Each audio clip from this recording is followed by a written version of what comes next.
नमस्कार दोस्तों, मैं इंद्रजीत यादव, सहायक आचार्य हिंदी, राजकीय महाविद्यालय बहरोड। आज की इस कक्षा में आपका स्वागत करता हूं। पूर्ववर्ती कक्षा को आगे बढ़ाते हुए,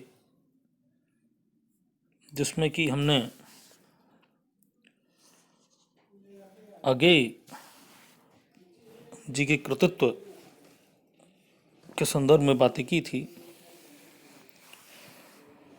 सच्चिदानंद हीरानंद वात्सायन अगेय, जिन्होंने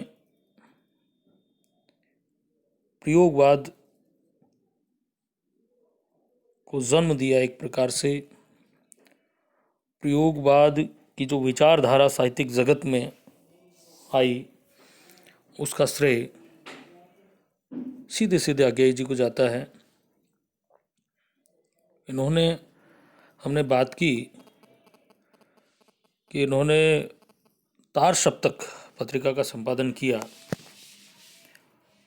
और तार सप्तक पत्रिका से एक नए युग का आगाज हुआ, एक नई विचारधारा का साहित्य को एक नया मोड़ मिला।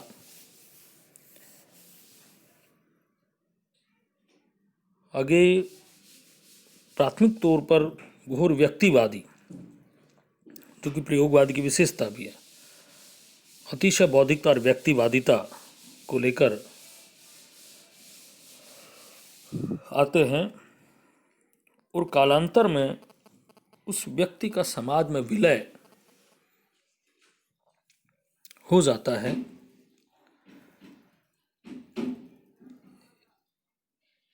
कभी उसी विचारधारा को लेकर यह दीप अकेला, जो अगेय जी की कविता है, का सृजन उन्होंने किया है। दीप व्यक्ति का प्रतीक है और जहां आएगा कि पंक्ति को दे दो, पंक्ति का मतलब उस कतार में खड़ा कर दो, उस रो में खड़ा कर दो। वो कतार है समाज कि व्यक्ति के पास वो सब ज्ञान गरिमा से मंडित है, वो सभी प्रकार के गुण उसमें विद्यमान हैं, सर्वशक्तिमान है।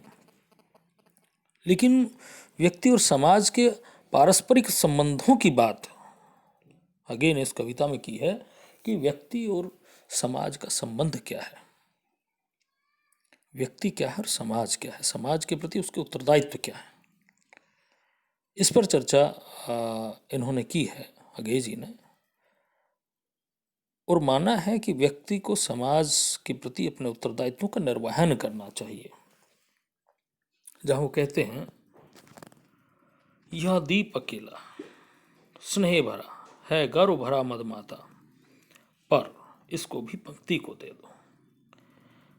यह जन है गाता गीत जिन्हें फिर कौन गाएगा, पनडुब्बा ये मोती सच्चे फिर कौन कृति लाएगा। यह समीधा ऐसी आग हठीला बिरला सुलगाएगा। यह अद्वितीय, यह मेरा, यह मैं स्वयं विसर्जित, यह दीप अकेला स्नेह भरा है, गौरव भरा मदमाता, इसको भी पंक्ति को दे दो। कवि अगेय अपनी इस कविता में बताते हैं कि यह दीप अकेला, कि अकेला है लेकिन स्नेह से भरा हुआ है। स्नेह का मतलब पर्याप्त स्नेह, या दूसरे शब्दों में कहे तेल। दीपक तभी चलेगा जब उसमें तेल होगा। तो वही कहने कि यह दीप अकेला स्नेह भरा, स्नेह से भरा हुआ है। स्नेह का मतलब है सभी प्रकार के गुणों से संपन्न है, सभी प्रकार की जो ज्ञान गरिमा व्यक्ति को चाहिए, जो गुण व्यक्ति में होने चाहिए, वो सब चीजें उसमें हैं। गर्व भरा मदमाता, किंतु गर्व भरा हुआ, यह गर्व से भरा हुआ है, मदयुक्त गर्व से भरा हुआ है,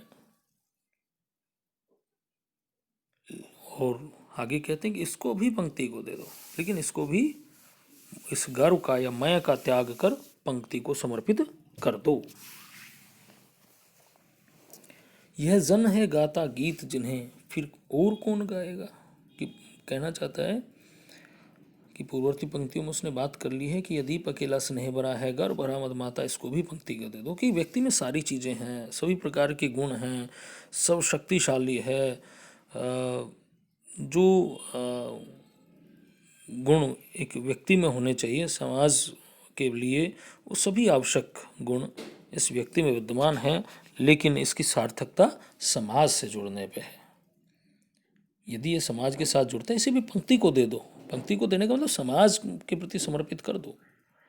समाज, इसके जो ज्ञान है, इसमें जो गुण हैं, जो ताकत है, उसका फायदा किसको मिले? समाज को मिलेगा।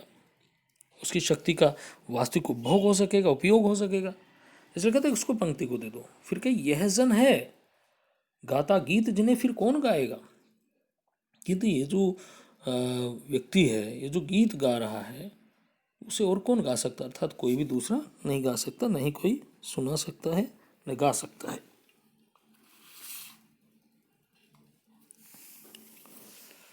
यानी कि इसके पास ऐसे ऐसे गीत हैं जिनको कोई दूसरा नहीं गा सकता, न कोई सुना सकता है। पन डुब्बा ये मोती सच्चे फिर कौन कृति लाएगा। कि पन डुब्बा, पानी में डूबने वाला, कौन? गोताखोर। ये मोती सच्चे फिर कौन कृति लाएगा। कृति, कार्य करने वाला। कि कौन ऐसा दूसरा होगा जैसे सच्चा कार्य करने वाला होता है, तो वो गोताखोर होता है, वो समुद्र में नीचे जाकर मोतियों को लेकर बाहर आ जाता है। लेकिन ये कहते हैं कि फिर कौन कर सकता है, अर्थात इसके अलावा कोई दूसरा इस काम को नहीं कर सकता, कोई सच्चे मोती नहीं ला सकता समुद्र से, जैसा कि ये व्यक्ति कर सकता है। यानी कि यहाँ व्यक्ति पर भरोसा है। तो यह समिधा ऐसी आग हठीला बिरला सुलगाएगा।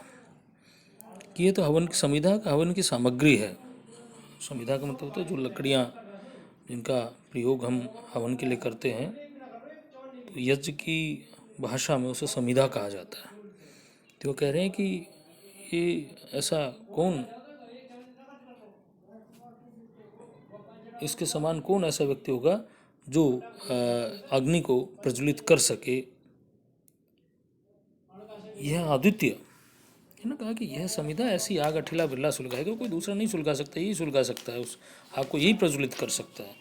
यह आदित्य, यह मेरा, यह मैं स्वयं विसर्जित।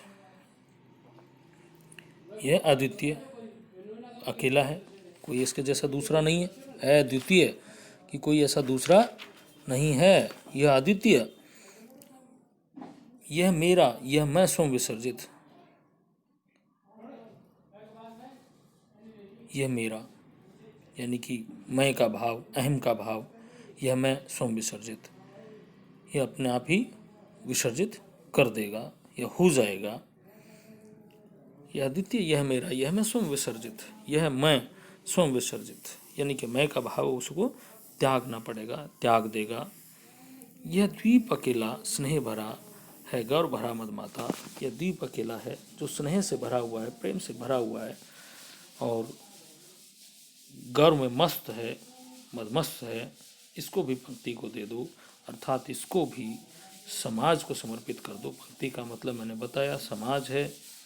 तो यहाँ प्रतीकों के माध्यम से, द्वीप और पंक्ति के प्रतीकों के माध्यम से व्यक्ति को समाज के प्रति समर्पित करने का भाव व्यक्त किया गया है। कि व्यक्ति की सार्थकता, व्यक्ति को गुणों का वास्तविक जो प्रयोग है वो समाज से जुड़कर हो सकता है, समाज के साथ हो सकता है, समाज से अलग नहीं हो सकता। धन्यवाद दोस्तों, कल फिर मिलते हैं अगली कक्षा।